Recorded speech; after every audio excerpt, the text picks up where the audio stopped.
Welcome to Simple Daily English. Hello, everyone. My name is Lily. Today, I want to tell you a very special story about my childhood with my best friend Max.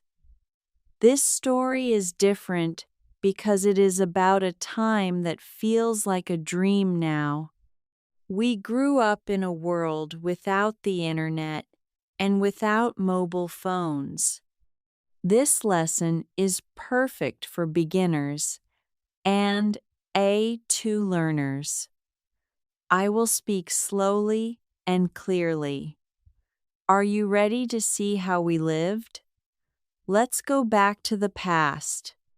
When Max and I were children, there were no smartphones. We did not have tablets, and we did not have YouTube. If I wanted to talk to Max, I could not send a text message. I could not see his face on a screen. If I wanted to play with him, I had to walk to his house. I would walk up to his front door and ring the bell.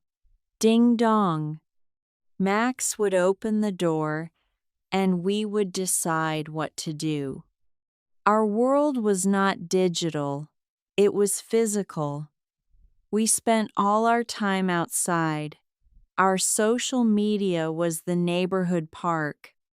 Our video games were the trees we climbed and the bikes we rode.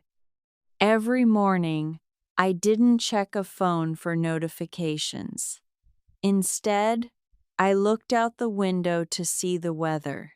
If it was sunny, I knew it would be a great day. Max and I had a special way to communicate from far away. We lived on the same street. If I wanted him to come outside, I would stand in my garden and whistle a loud, specific tune. A moment later, I would hear him whistle back from his yard. That was our instant message. Because we didn't have Google, we had to find answers in other ways. In my house, we had a big shelf of books called encyclopedias. They were very heavy. If Max and I wanted to know why the sky is blue or how a volcano works, we had to find the right book, look at the index, and read the pages. It took a long time, but it felt like a treasure hunt. We also had to use paper maps. When my family went on a trip with Max's family, my father didn't use GPS. He had a giant map made of paper. It was very difficult to fold. Max and I would sit in the back of the car and look at the map to see which city was next. We learned how to read symbols and follow lines. We didn't have a screen telling us, "Turn left in 100 meters." We had to pay attention to the world around us. Without mobile phones, we had to be very punctual.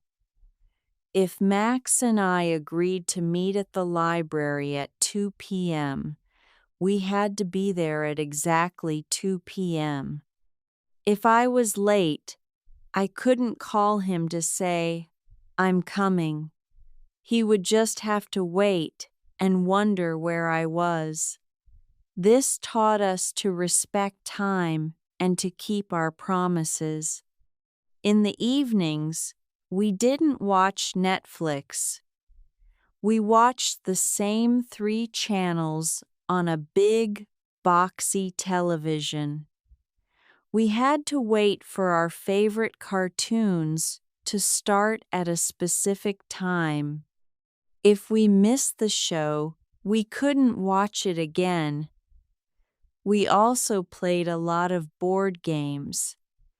Max and I would sit on the floor for hours playing Monopoly or chess. We looked at each other's faces, not at screens. We learned how to lose gracefully and how to win with a smile. Our imagination was our best friend. Without the internet to give us ideas, we had to create our own fun.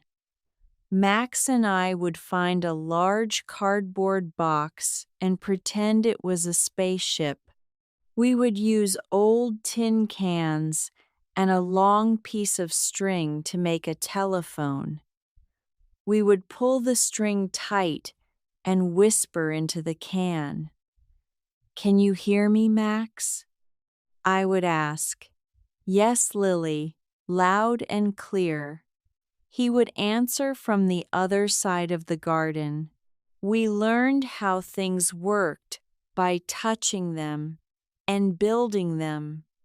When we wanted to remember a moment, we didn't take 100 selfies. We had a small camera with film inside. We only had 24 chances to take a photo. We had to be very careful. After we took the photos, we had to take the film to a shop and wait for 1 week to see the pictures. When we finally got the envelope of photos, it was so exciting. Some photos were blurry, and some had a finger in the corner, but every photo was precious because it was rare. Today, life is very fast. We have all the information in our pockets. We can talk to anyone in the world in 1 second. That is wonderful. But sometimes I miss the quiet days of my childhood. I miss the mystery of not knowing everything. I miss the sound of Max's whistle across the garden. Max and I are still best friends. Now, we use our phones to send photos of our coffee or to share funny videos. But when we meet, we put our phones away. We sit together, we look at the trees, and we talk. We remember the lessons we learned in the sun and the dirt. We learned how to be patient, how to be creative, and how to be truly present with another person. Growing up without the internet wasn't boring. It was real. It taught us that the most important connection isn't the Wi-Fi, it's the connection between two friends. What about you? Did you grow up with the internet? Or do you remember the time before mobile phones? Do you think life was better then or better now? What was your favorite game to play outside? Please tell me your story in the comments. I love to learn about your lives while you practice your English. Thank you for listening to Lily and Max's story about the past. Don't forget to put your phone down for a few minutes today and enjoy the fresh air. Like, share, and subscribe for more stories. Goodbye.